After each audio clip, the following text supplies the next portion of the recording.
भूतहा अस्पताल के खौफनाक रास्ते से गुजरना पड़ा भारी।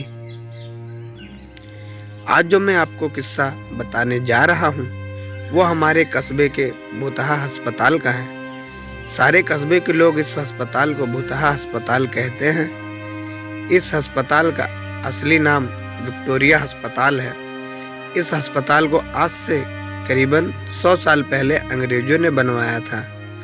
उस अस्पताल के सामने एक कब्रिस्तान है। मेरे दादाजी ने मुझे बताया था कि आज से 60 साल पहले इस अस्पताल में ऑपरेशन के दौरान एक लड़की की मौत हो गई थी। तब से उस लड़की की आत्मा उस अस्पताल में भटकती है। रात ढलते ही कोई भी इंसान उस रास्ते से नहीं गुजरता है, क्योंकि उस लड़की की आत्मा राहगीरों को परेशान करती है। हालांकि मैं दादाजी की बताई पुरानी भूतहा कहानियों में ज्यादा विश्वास नहीं करता था। एक रात मैं अपने 2 दोस्तों अंकित और राजू के साथ रात को बाइक पर घूम रहा था। तभी मेरे एक दोस्त ने मुझसे विक्टोरिया अस्पताल वाले रास्ते से चलने को कहा। हम में से कोई भी ज्यादा भूतों प्रेतों पर विश्वास नहीं करते थे और हमने उस रास्ते से जाने का पक्का कर लिया। उस समय रात के 10 बज चुके थे। हम तीनों ये बात अपने परिवार वालों को नहीं बताने का वादा किया और उस रास्ते पर निकल पड़े। जैसे ही हम उस रास्ते से निकले, रास्ते पर रेत होने की वजह से हमारी बाइक फिसल गई और हम तीनों धड़ाम से बाइक से दूर गिर गए।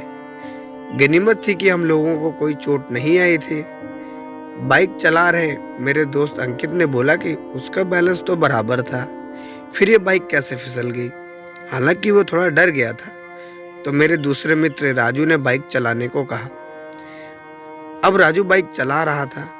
हम 1 किलोमीटर ही चले थे कि अचानक गाड़ी का टायर पंचर हो गया और गाड़ी की स्पीड तेज होने से गाड़ी एक बार फिर पिछली बार की तरह ही फिसलती हुई गिर गई। इस बार हमें कोहनियों और घुटनों पर थोड़ी चोट आई थी। अंकित फिर से बोला कि इस जगह में जरूर कोई गड़बड़ है, हम लोग वापस उल्टे चलते हैं।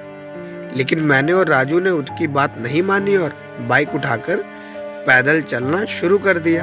हम थोड़ी दूर ही चले थे कि अचानक किसी लड़की के चीखने की आवाजें सुनाई दी। ये सुनकर हम रुक गए और अंकित बोला, यार तुम लोगों को चीखने की आवाज सुनाई दी क्या?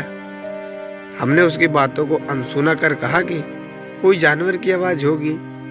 5 मिनट चलने के बाद फिर वही चीख फिर से सुनाई दी। इस बार तो हम दोनों को भी थोड़ा डर लगने लगा। हम तीनों ने वापस चलने के बारे में सोचा, लेकिन अब रास्ते के बीच में आ गए थे।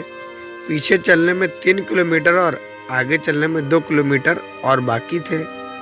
हम लोगों ने आगे जाने को सोचा।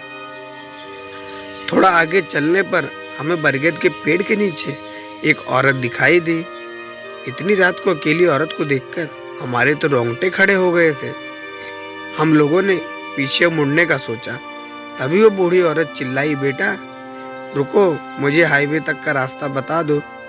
हमने पूछा कि इतनी रात को आप इस रास्ते से क्या कर रही हैं? तो उस बुढ़िया ने कहा कि मैं पड़ोस के गांव में रहने वाली हूँ और मेरे पास पैसे नहीं हैं, इसलिए मैं पैदल ही निकल पड़ी थी।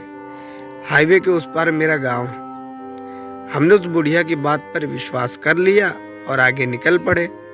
रास्ते में वो बुढ़िया हमसे सारी बातें पूछने लगी। बुढ़िया हम तीनों के पीछे चल रही थी। हम तीनों दोस्त अब अपनी बात कर रहे थे। तभी राजू बोला कि लो माँ जी, आपका रास्ता आ गया। और वो जैसे ही पीछे मुड़ा तो वहाँ कोई नहीं था। हम तीनों की तो सिट्टी पिट्टी गुल हो गई। हम बाइक को धक्का मारते हुए जोर से भागने लगे। भागते भागते अंकित ठोकर खाकर गिर गया और हमें जोर से चीखें सुनाई दी। हमने भी बाइक को वहीं पटक कर अंकित के साथ दौड़ने लगे और अस्पताल के पास कब्रिस्तान तक पहुंच गए। यह सब घटित होते 12 बज चुके थे।